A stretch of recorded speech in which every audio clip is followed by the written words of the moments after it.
Pessoal, entrar na sala aí para a gente começar.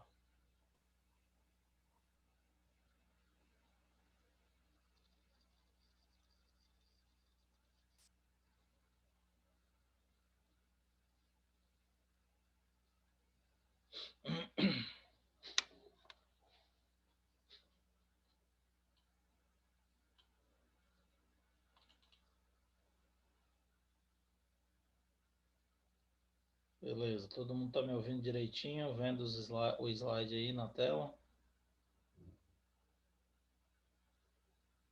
Sim. Beleza.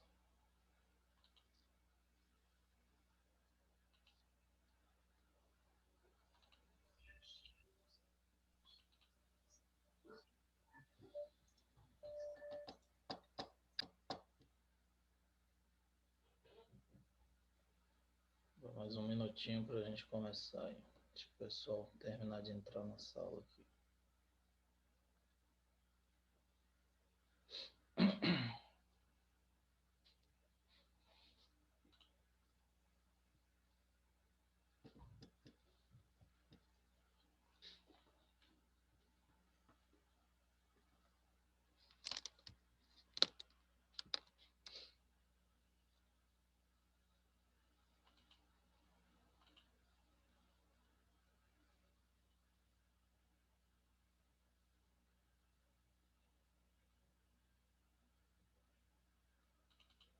Bom, vamos lá, acho que já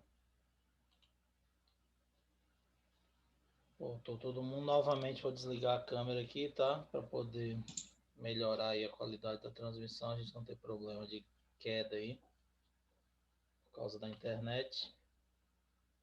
Mas qualquer coisa, abra o microfone e pode fazer a pergunta, tá? Bom, meus queridos, é o seguinte.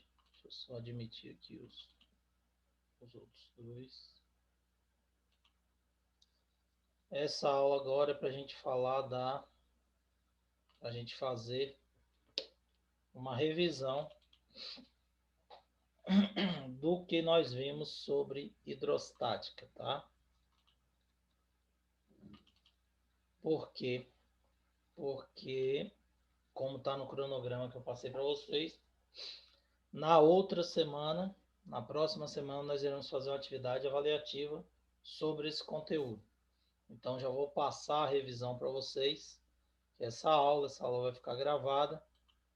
E aí, quem quiser ou não assistiu, depois pode assistir essa revisão para ajudar aí no estudo de vocês, certo?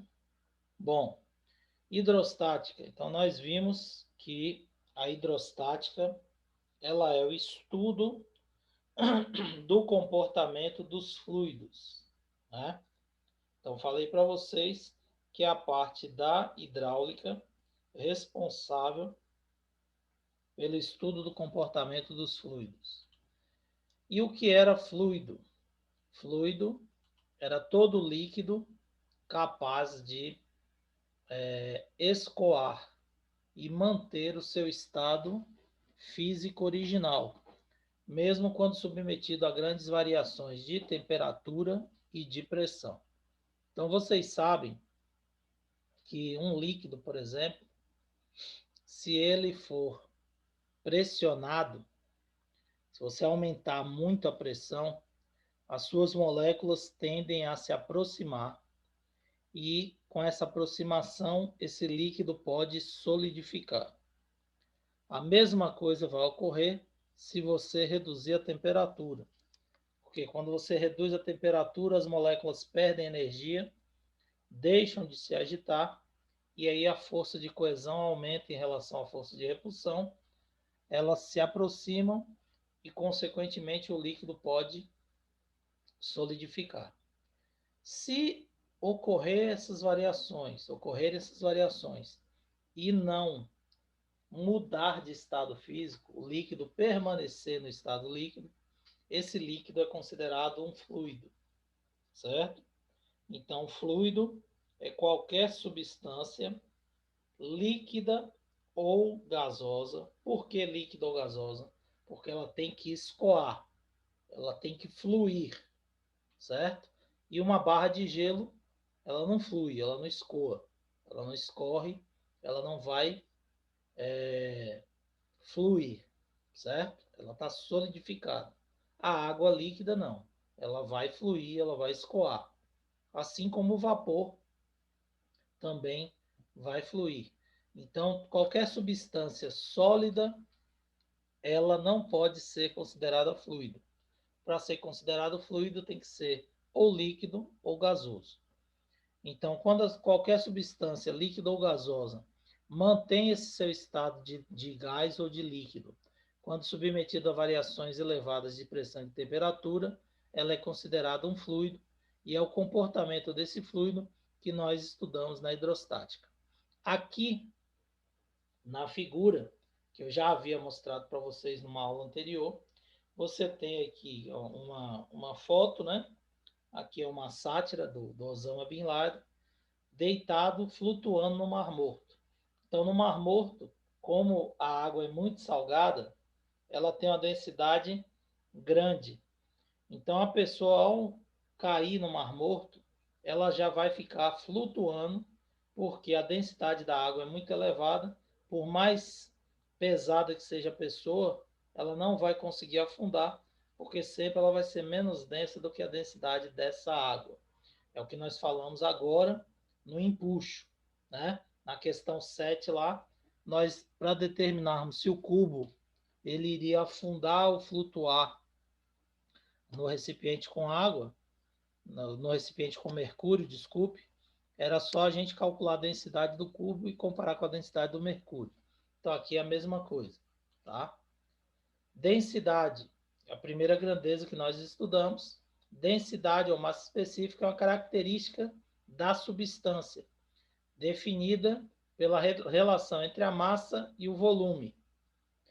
Então você pega a massa, divide pelo volume da substância, você tem a densidade dessa substância.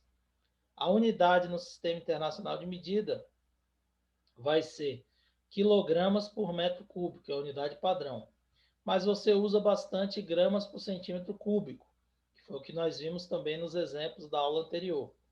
1 grama por centímetro cúbico, eu disse para vocês que multiplica por 1000, transforma em quilograma por metro cúbico. Então, se você tem quilograma por metro cúbico e quer transformar em grama por centímetro cúbico, basta você dividir por 1000, processo inverso, contrário. Então, de grama para centímetro cúbico para quilograma por metro cúbico, eu multiplico por 1000.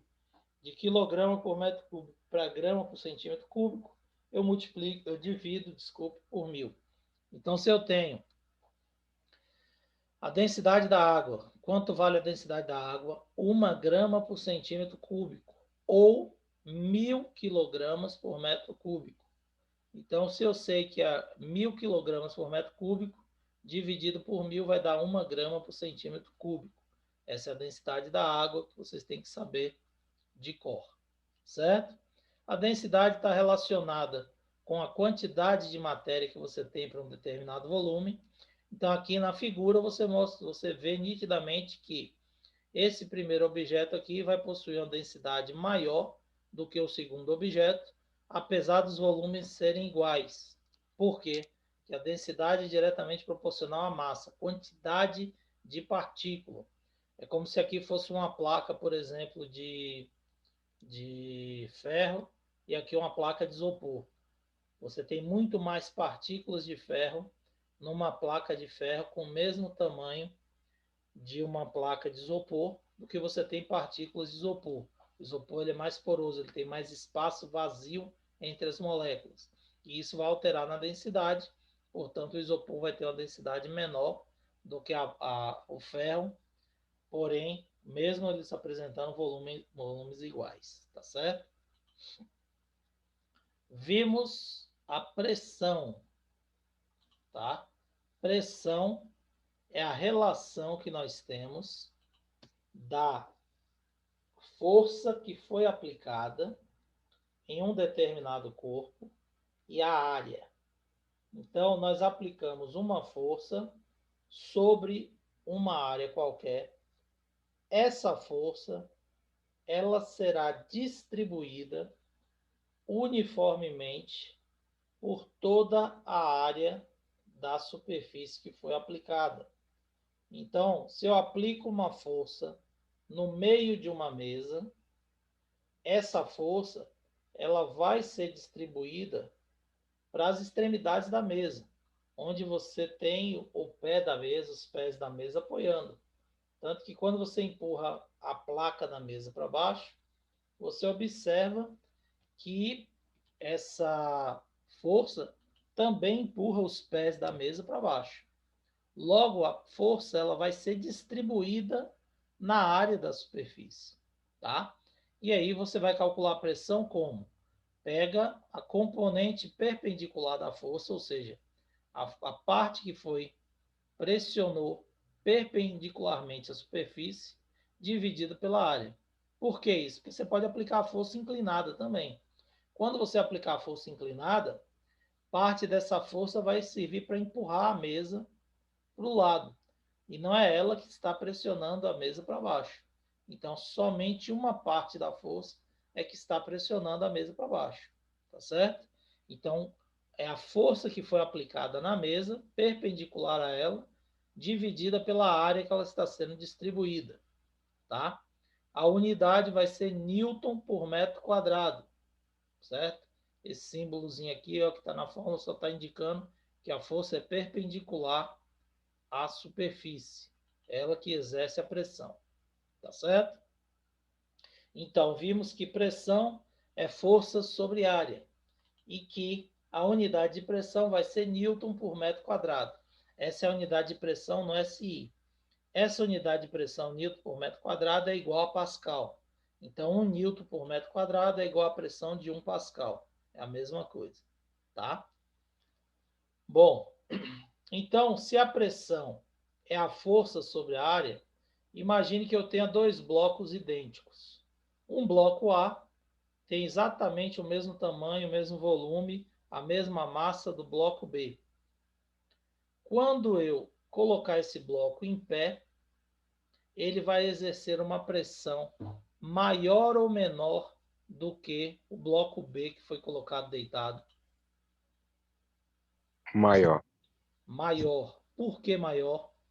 Porque ele está atuando numa área menor, não é isso?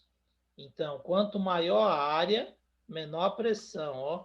Pressão é força sobre área, inversamente proporcional à área. Se eu aumento a área, quando eu coloquei o bloco deitado, eu aumentei a área. Aumentei a área, a força atuando é a mesma, que é a força-peso. Consequentemente, a pressão em B vai ser menor do que a pressão em A, porque A ocupa uma área menor, como o colega já disse aí, certo? Então, pressão em A vai ser maior do que em B, porque apesar de terem a mesma massa, o mesmo peso, aqui o corpo foi colocado numa área maior. Foi o que eu falei para vocês do Fakir, aquele cara que deita numa cama de pregos. Aqui você tem uma ilustração, uma foto que mostra uma pessoa comum, que não é aquele árabe, aquele Fakir, deitando também numa cama de pregos. Qualquer pessoa pode deitar numa cama de prego. Não precisa ser mágico para fazer isso. Por quê? Numa cama de pregos, você tem, olha, vários pregos alinhados, próximos uns dos outros. Quando você deita na cama de prego, você está distribuindo todo o seu peso por toda a área desses pregos que estão abaixo do seu corpo.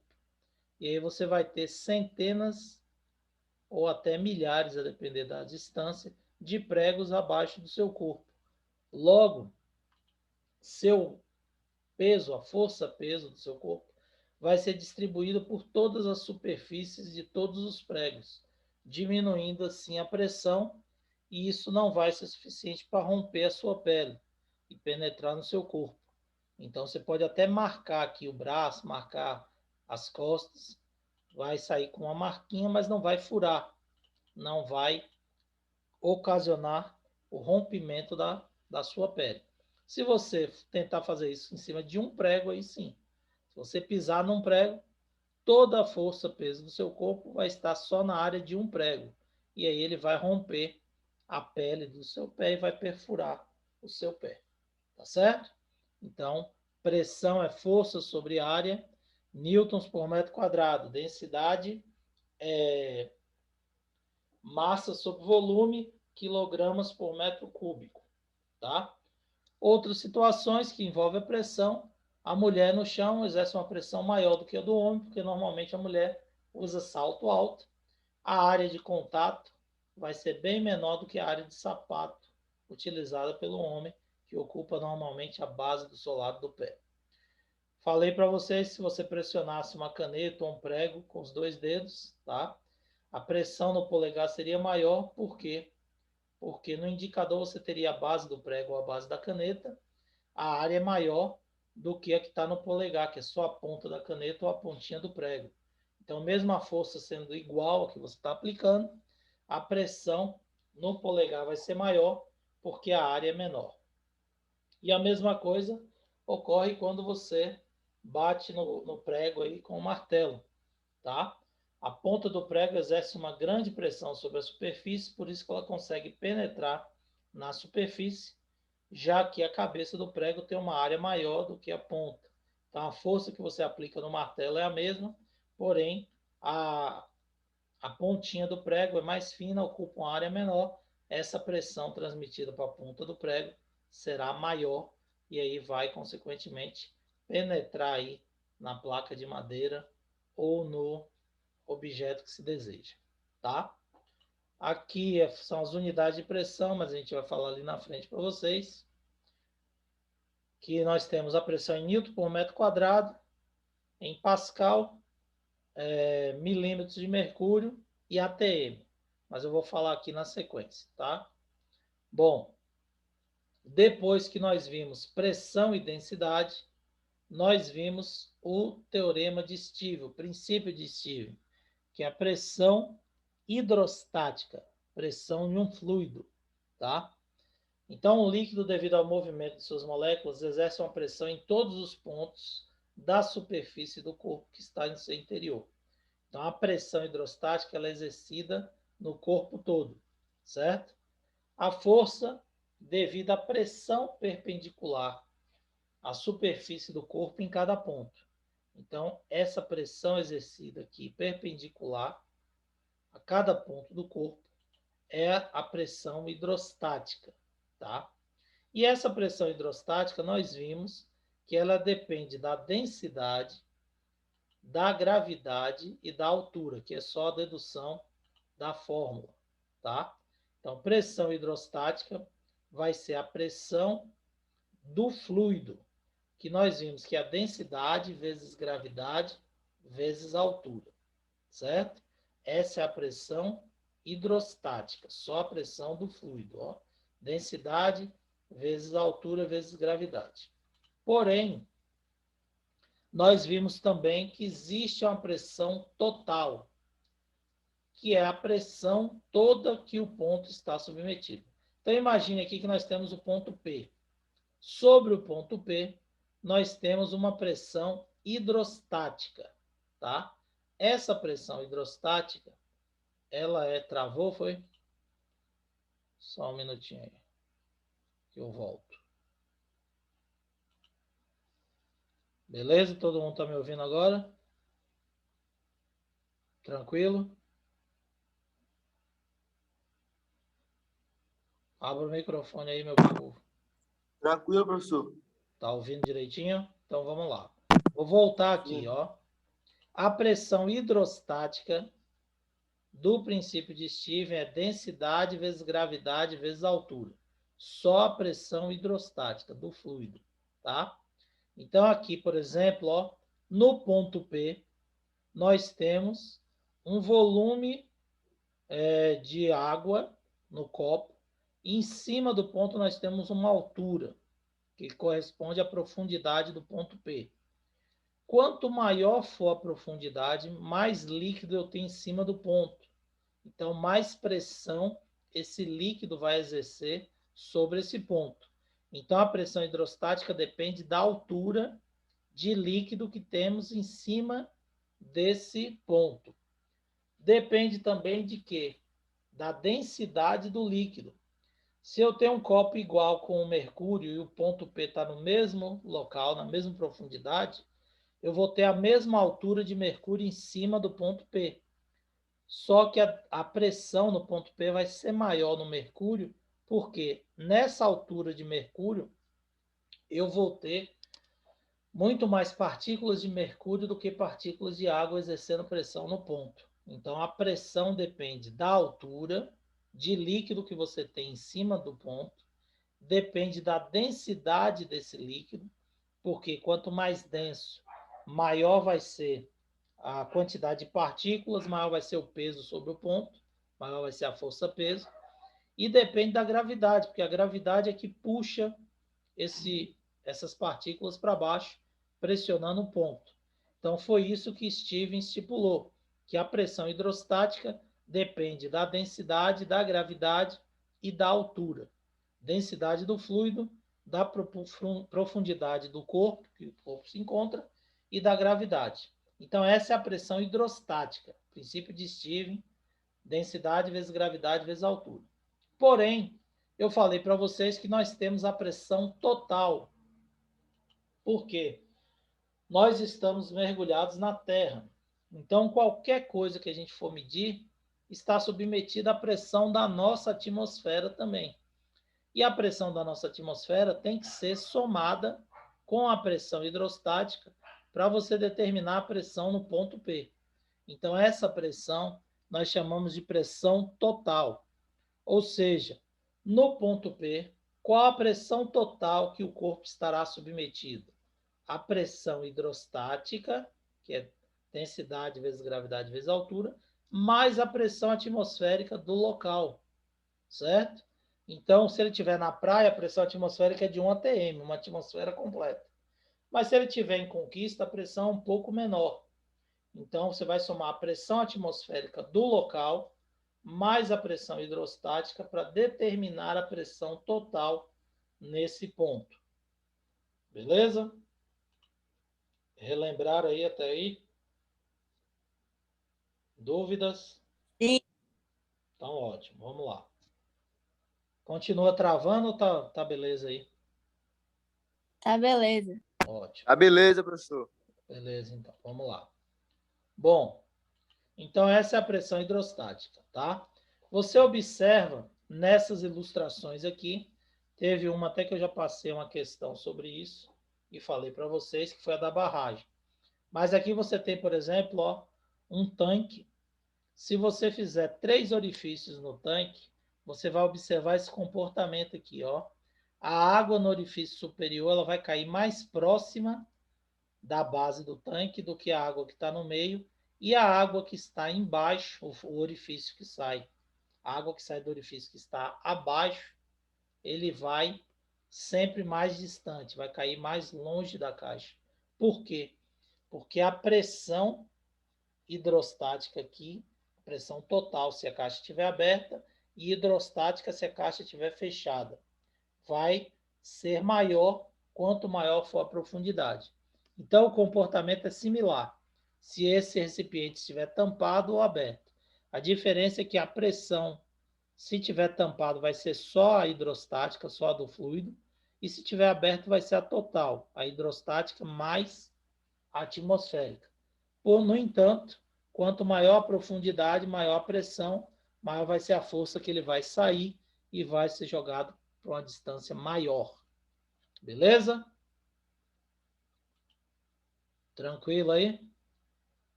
Pode repetir, professor, porque deu uma Dá travadinha. uma travada, né? Beleza. É porque admitir uma pessoa aqui, toda vez que clica para admitir, dá uma travada.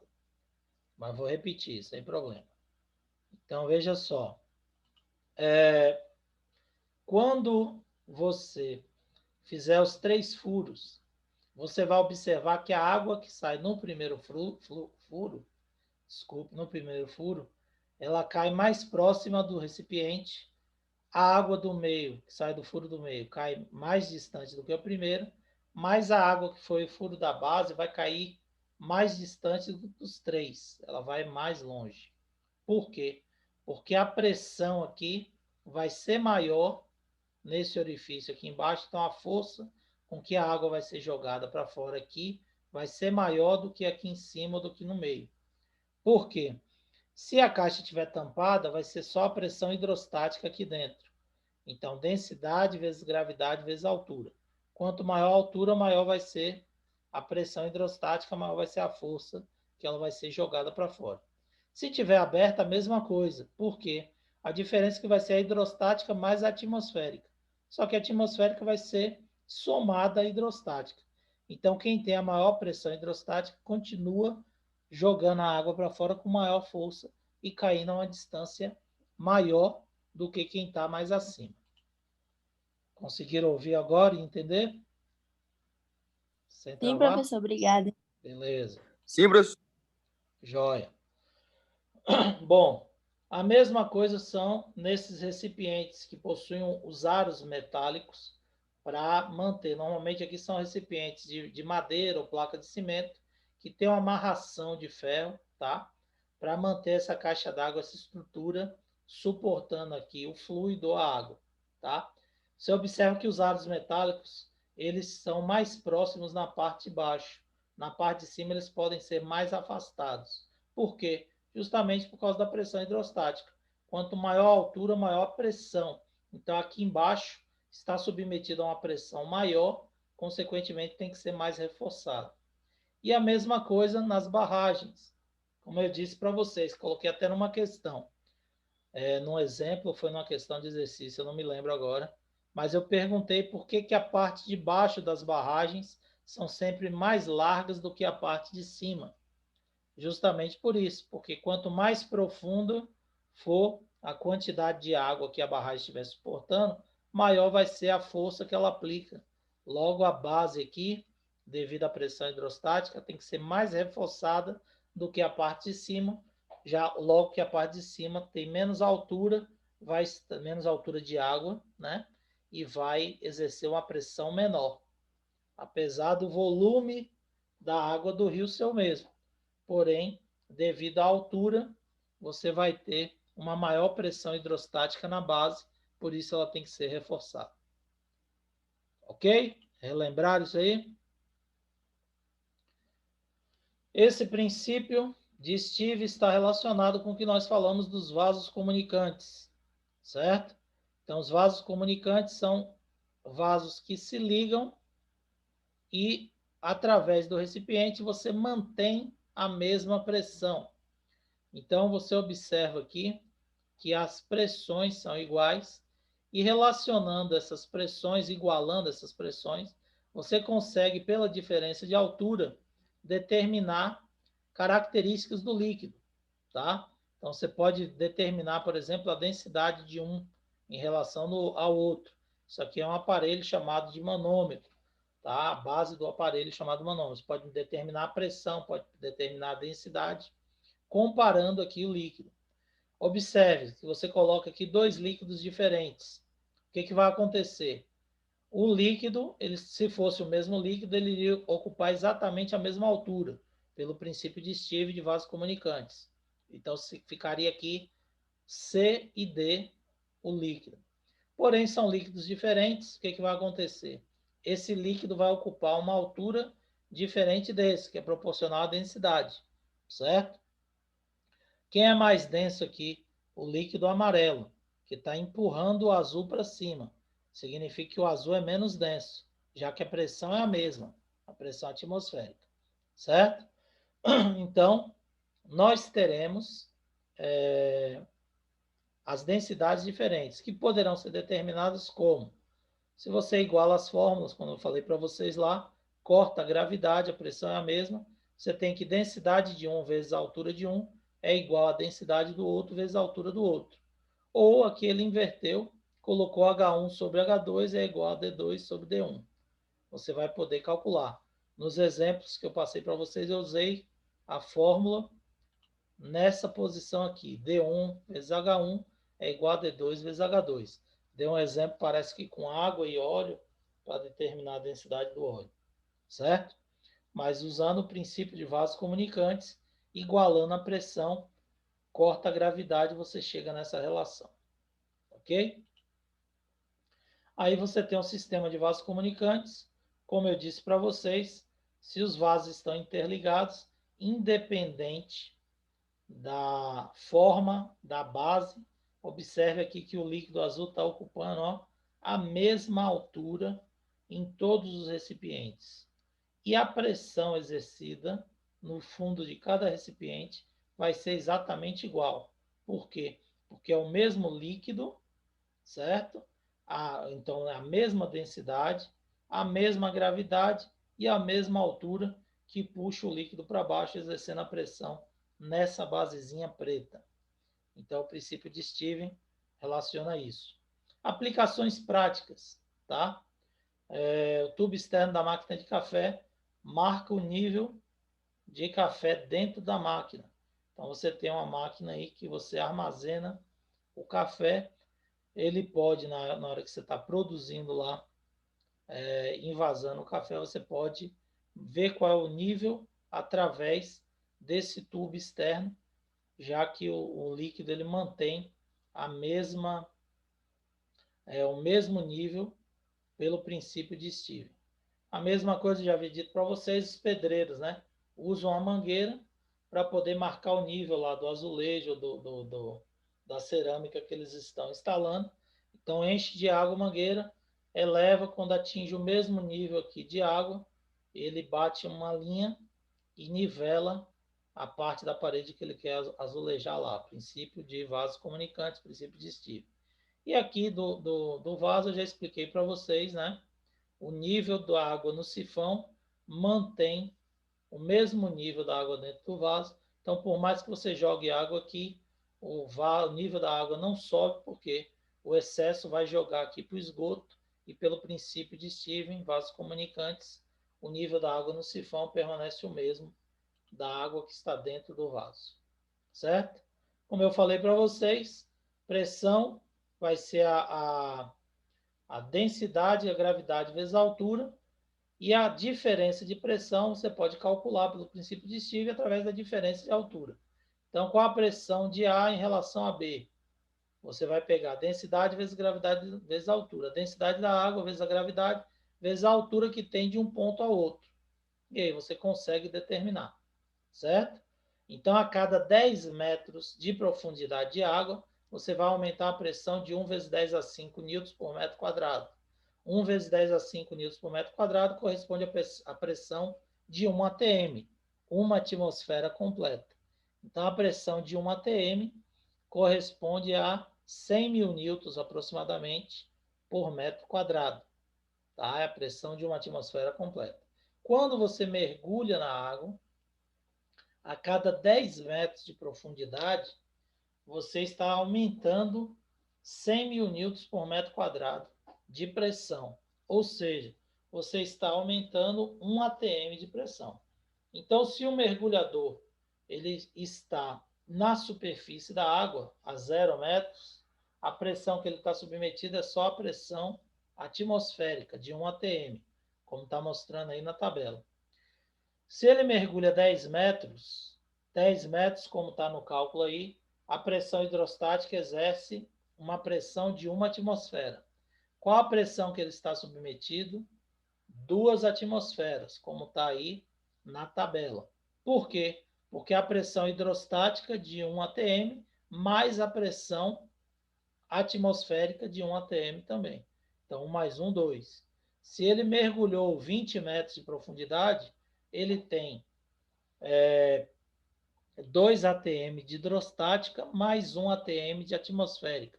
Portanto, conforme a tabela, ele está submetido à pressão de 3 atm. 30 metros ele tem 3 atm de hidrostática mais 1 de atmosférica, 4 atms. E assim sucessivamente. Essa pressão aí que você tem do lado da tabela despreza, porque você não precisa usar essa unidade de psi aí, que é outra unidade de pressão que a gente não vai trabalhar. Certo? Bom, pressão arterial, só citando aqui que nosso corpo também está submetido a uma pressão, tá? Essa pressão que nosso corpo está submetido ela é medida quando você tem a contração do músculo, que é o coração, e a distensão desse músculo, que é o relaxamento, que é justamente essa contração e distensão que faz o sangue circular, tá certo?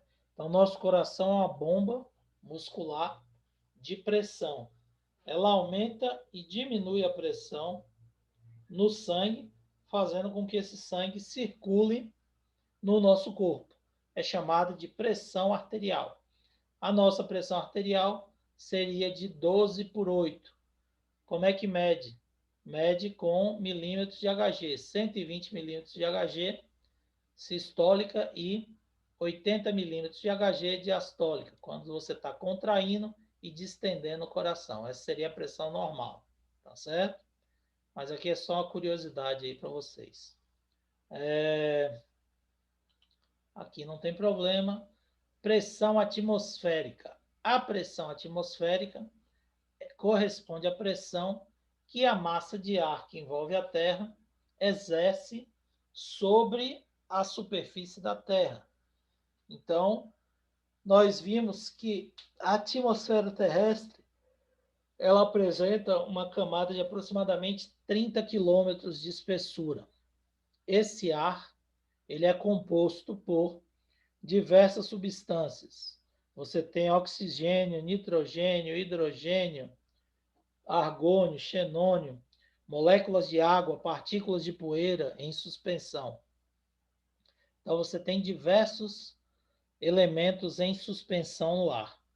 Cada elemento desse, ele possui uma massa específica e, consequentemente, é atraído pela gravidade e exerce um peso sobre a superfície da Terra, um peso sobre as nossas cabeças. Esse peso que essa atmosfera exerce foi determinada como padrão de 1 atm. Então, o peso de uma atmosfera completa sobre a superfície da Terra é o peso de 1 atm, que corresponde a quê? A uma força de 100 mil newtons por metro quadrado. Isso quer dizer que cada metro quadrado que nós temos na superfície da Terra está sendo submetido a uma força de 100 mil newtons exercida pela pressão atmosférica. Certo? Meus queridos, nosso tempo vai acabar. Então, nós revisamos hoje densidade, pressão hidrostática, princípio de Stevens, tá? E vasos comunicantes, ok? Na aula seguinte, a gente vai revisar a parte final de hidrostática. Então, nós vamos falar de pressão atmosférica, depois princípio de Pascal e depois princípio de Arquimedes, para completar a nossa revisão, para quando vocês forem fazer o exercício lá, atividade avaliativa, vocês fecharem, se Deus quiser. Beleza? Então, por hoje é só, tá? Agradeço aí a participação de vocês, a colaboração de vocês. Na próxima aula a gente continua a nossa revisão e semana que vem, não se esqueça, já vão estudando aí. Qualquer dúvida que tiver, manda mensagem aí pelo WhatsApp para a gente esclarecendo. Beleza? Valeu? Valeu, professor. Valeu, galera. Tchau, Obrigado. professor. Bom dia a todos. Valeu, professor. Boa aula para todo mundo aí. Bom restante de dia. Qualquer coisa, estou à disposição. Tchau, tchau. Obrigadão.